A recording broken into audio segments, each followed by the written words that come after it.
don't ever wanna look in the mirror. See what I become, see who I am, see what I done. Blow smoke in the mirror, watch things get clear, how things get weird. Okay, people, so the most anticipated, or one of the most anticipated anime of 2019, and of course especially of the winter season 2019, has arrived. The Promised Neverland. I know I'm like a couple days late. It's been out, but I got a chance to check it out. First anime I've watched of the year, and I ain't gonna lie. Woo! This studio, baby, they doing the works, okay? They are doing the works, because I ain't gonna lie, I was just like, oh. Sometimes, and I think I need to make a whole video about this, my relationship with anime, it'd be a little bit of like a, ugh, and this is what a lot of anime fans, what they go through. There's times where it's just kind of like, not right now, I'm not, just, and then all it takes is that one anime, one, to ignite that flame. It's like, wow! All of a sudden, you there loving it again. You want to watch a million shows. You're talking about buying the Blu-rays. You want to get the collectibles. And it's like, hold on! And Promised Neverland has officially been that series for me. Like, honestly, you know, I have a weird relationship with anime. It's like, I'm always going to love it. I have tattoos on my body. I own 1,000,001 things of anime. But, the Promised Neverland episode 1 just...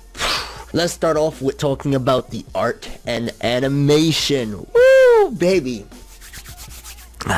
I ain't gonna lie, the art and animation for the Promised Neverland episode 1 was stupendous. I mean, between the character models, they looked real sharp and crisp, and just the fluidity of the movement. I mean, the first half of the episode, there wasn't too much to really go through the art and animation, so you're not gonna get like these big pieces, of course, because again, it was just mainly setup, build up, but for what it was just gorgeous. It was like giving you this really ironic look of like, you know, based off the premise that there's something dark about this series, but it's setting it up so beautiful. Like Gracefield House, you know, this orphanage, it looks nice, and Mother is gorgeous, and everything about it just looks real nice. And the art and animation definitely captured that feel of like this misleading and misguiding feel, especially if you don't know what you're getting into with the Promised Neverland with episode 1. It really starts off misleading, because you're like, oh, these kids, these orphans, poor thing, but they all have this family bond. And then you see like how beautiful Gracefield looks, and it's like,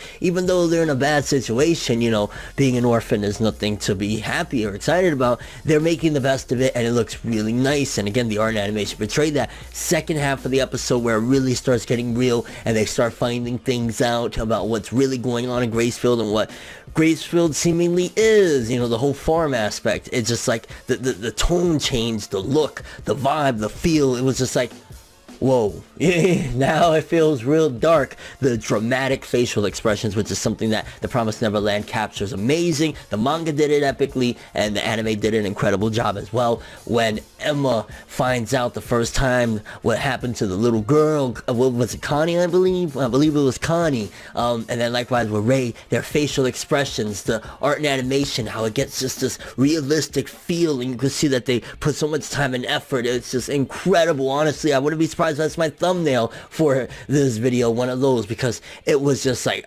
you know, something really grotesque is going down, and you can feel it and see it in their faces. So art and animation for this episode just blew me away. Expectations, check, check, check, check, check.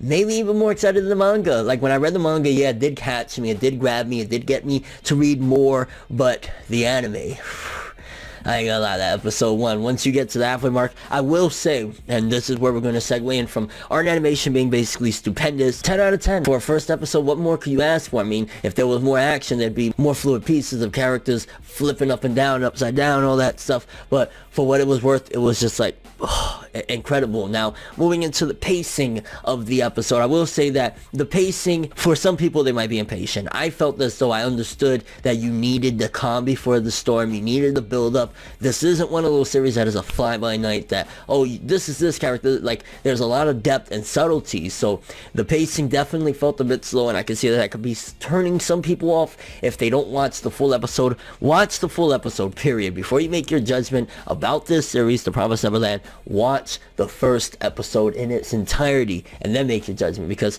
yes, it does feel a little bit slow with the build up and meeting all the orphans and all the kids, and getting more introduced into Emma and finding out exactly how smart and intelligent Emma, Ray, and Norman are, finding out about Mother. It does feel slow in the beginning, but the reveal and the payoff is something that it feels worth it. Absolutely, in my opinion, the payoff is worth it when you finally find out, whoa, there's really dark stuff going on. So some people might argue there's a small pacing issue. I think it was honestly very well done and very well needed, because this isn't a bull crap series where it lacks depth. It actually has subtleties. It has context, foreshadowing. There's just so much to it. So definitely nailed it for the most part with me, but I could see, I'll give the pacing at best. It's not perfect, I'll say that.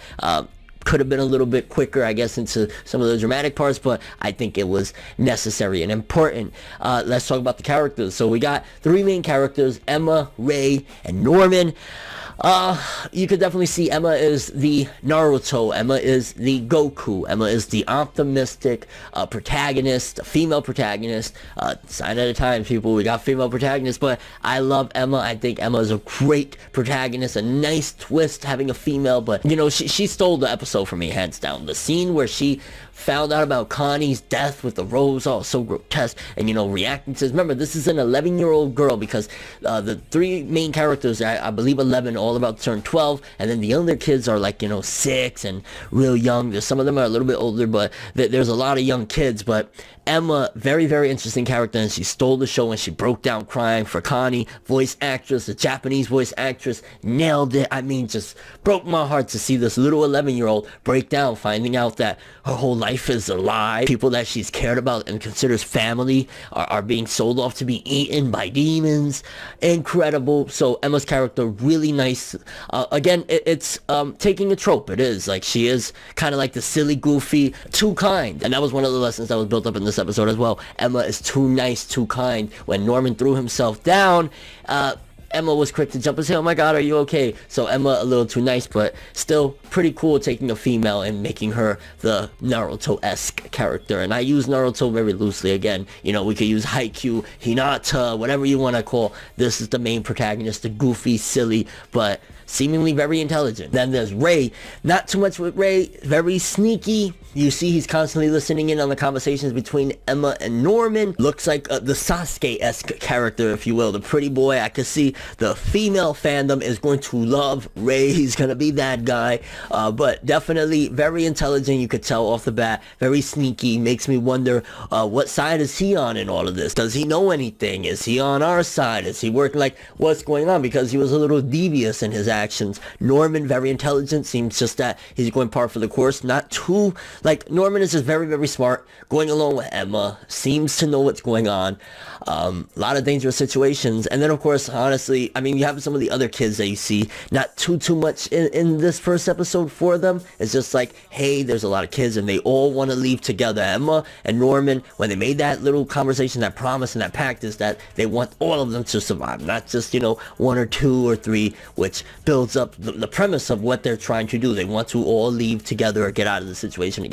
And then going to Mama, not too much with her, but basically she's been playing a character for many years. Who knows how long she's been with this operation in Gracefield, being this Mama. Why is she doing this? Why are the demons cool with her? Why is she this cold to be able to... It's twisted, you know, because that's what makes the series a little bit scarier, when you start realizing, like, so she's sitting here and saying, I love you, and taking care of these kids, all to sell them off like if they're cattle to these demons. And she's doing it, and you can see that it's basically a persona she's putting on with the whole, oh, I love you to the kids, when really it's a dark woman underneath that skin. So it makes you really question about Mama, and why is she doing all this? Is it just to save her own self? Is she that, like, pitiful? Like, what's going on there? This series definitely an incredible first episode, no less. Like, if you give, I'd give the most critical person in the world would say 8 out of 10, maybe 7 out of 10. I can see the most critical, and I'm talking about the critical, like, that they give everything low scores. Me, hands down,